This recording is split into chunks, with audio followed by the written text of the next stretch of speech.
Luc, tu viens nous parler d'un documentaire aujourd'hui. Le documentaire « Es-tu game d'infiltrer leur réalité » qu'on a tourné justement avec notre équipe de médias AT. Est-ce que tu peux nous expliquer un petit peu c'est quoi le concept du documentaire?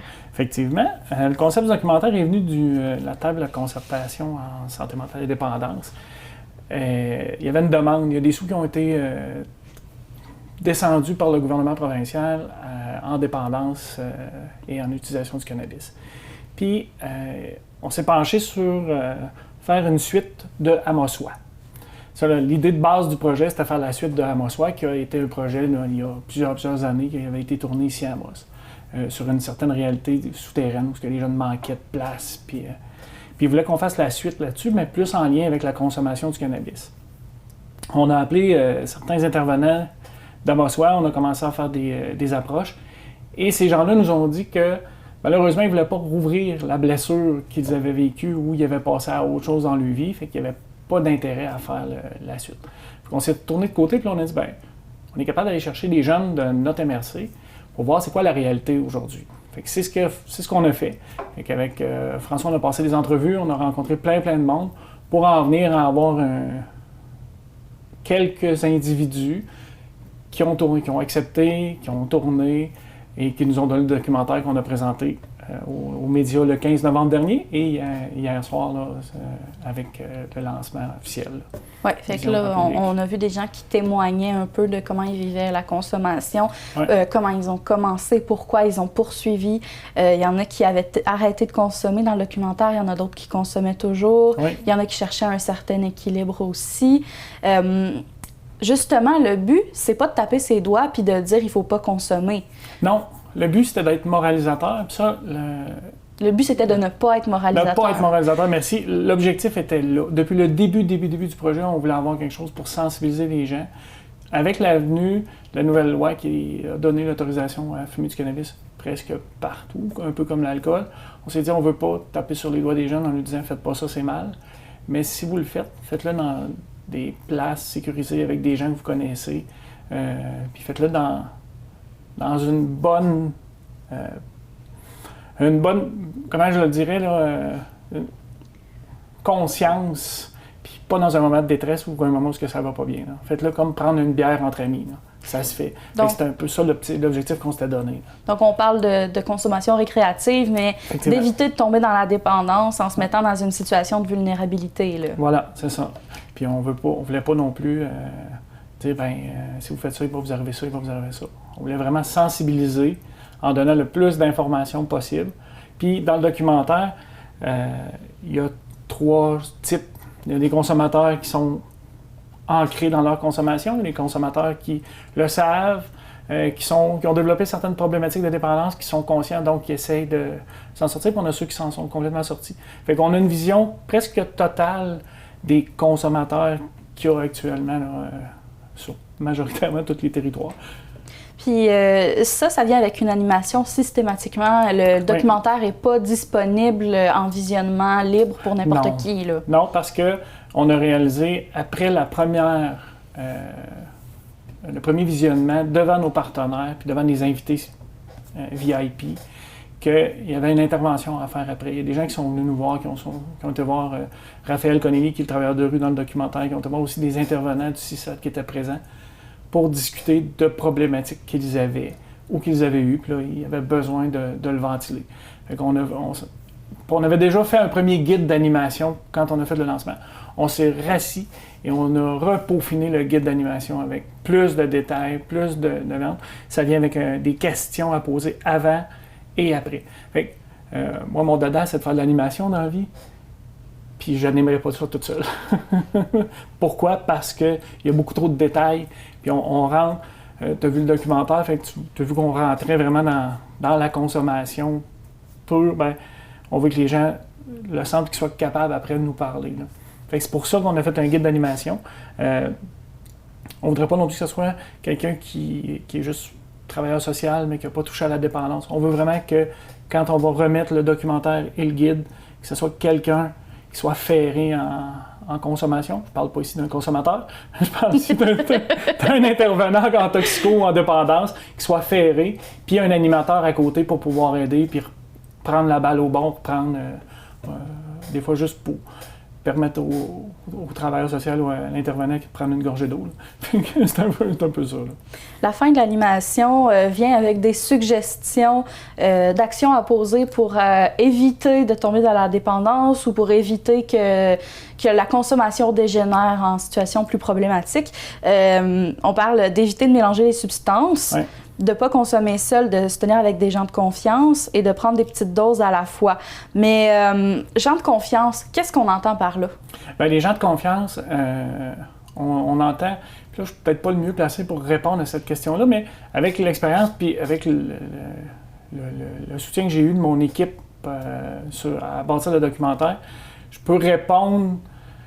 C'est les gens que s'il arrive ils mettent n'importe quoi aujourd'hui dans les drogues.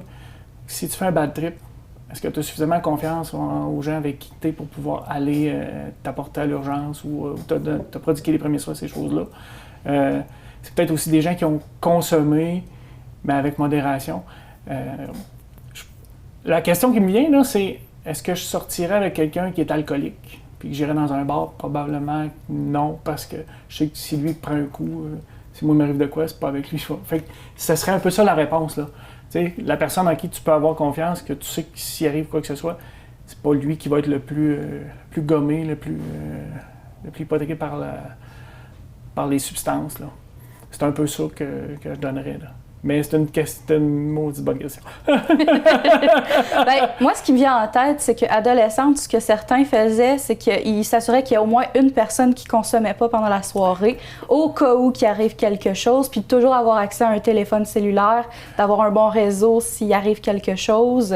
Donc ça pourrait peut-être être une piste de solution. Une bonne piste de solution, oui. Puis moi, je consomme pas. J'ai pas consommé non plus dans ma vie. Fait que c'est difficile pour moi de dire, je vais consommer avec des gens de confiance. Je prends un verre, quand je prends un verre, c'est avec mes amis. Fait que c'est tous des gens de confiance. Fait que c'est pour ça que la réponse était difficile. Mais oui, puis encore là, le documentaire viendrait facilement répondre à toutes ces questions-là. Là. Il s'en est posé des questions. Les intervenants qui étaient là hier soir ont pu y répondre. Puis on va préconiser ça encore. Là. Fait que, je garde ta question. Une qui nous a été posée hier, n'était pas dans le guide, puis on va la conserver, c'est quelle est la substance qui est la plus dangereuse à accrocher. Puis il y a quelqu'un qui a répondu dans la salle, c'est celle qu'on aime le plus, là. Celle à qui on aime le plus le trip. Puis ça, on va rentrer ça dans nos animations futures. Là. Excellent. Puis en dehors de ce projet-là, il y a un autre projet qui s'en vient. Bien, on a la table en concertation en santé mentale a eu des sous pour faire 4 projets. Fait qu'il y a le projet du documentaire qui a été le plus gros projet. Mais avec ça, on s'était donné comme mandat de faire une bande dessinée. Fait qu'on a sorti la bande dessinée. Es-tu game de faire les bons choix? Fait que ça s'adresse plus aux jeunes, 12 ans et plus.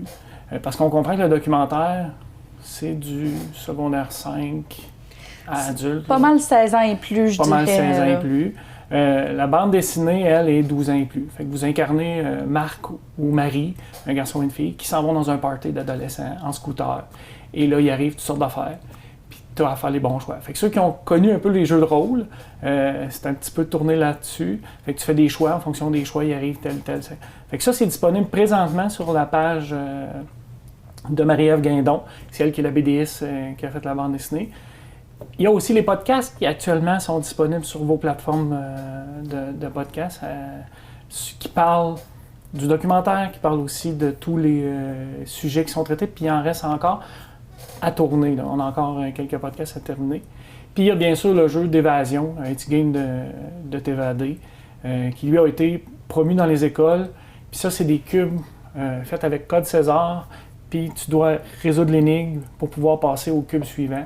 Tu as un temps limite pour le faire. Ça a été très bien appris, puis les gens ont apprécié là, de jouer avec ça. Ça a déjà été placé dans les écoles, secondaire 3, 4 et 5, pour qu'à chaque année, on puisse avoir des nouveaux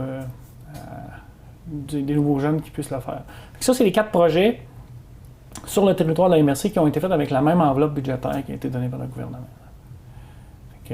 Puis le documentaire est le plus gros. Les 3 autres sont disponibles là, présentement. Là. Le documentaire, on se garde l'exclusivité puisque ça vient avec le guide d'animation. Mm-hmm. Mais les jeux, Le jeu d'évasion, vous pouvez faire la demande à la Corporation de développement communautaire. C'est eux qui sont le porteur du jeu. Il vient aussi avec Raphaël ou Sean Boivin, là, les deux travailleurs de rue, qui font l'animation du jeu. C'est un peu ça que... C'est les 4 projets qu'on a là, en cours.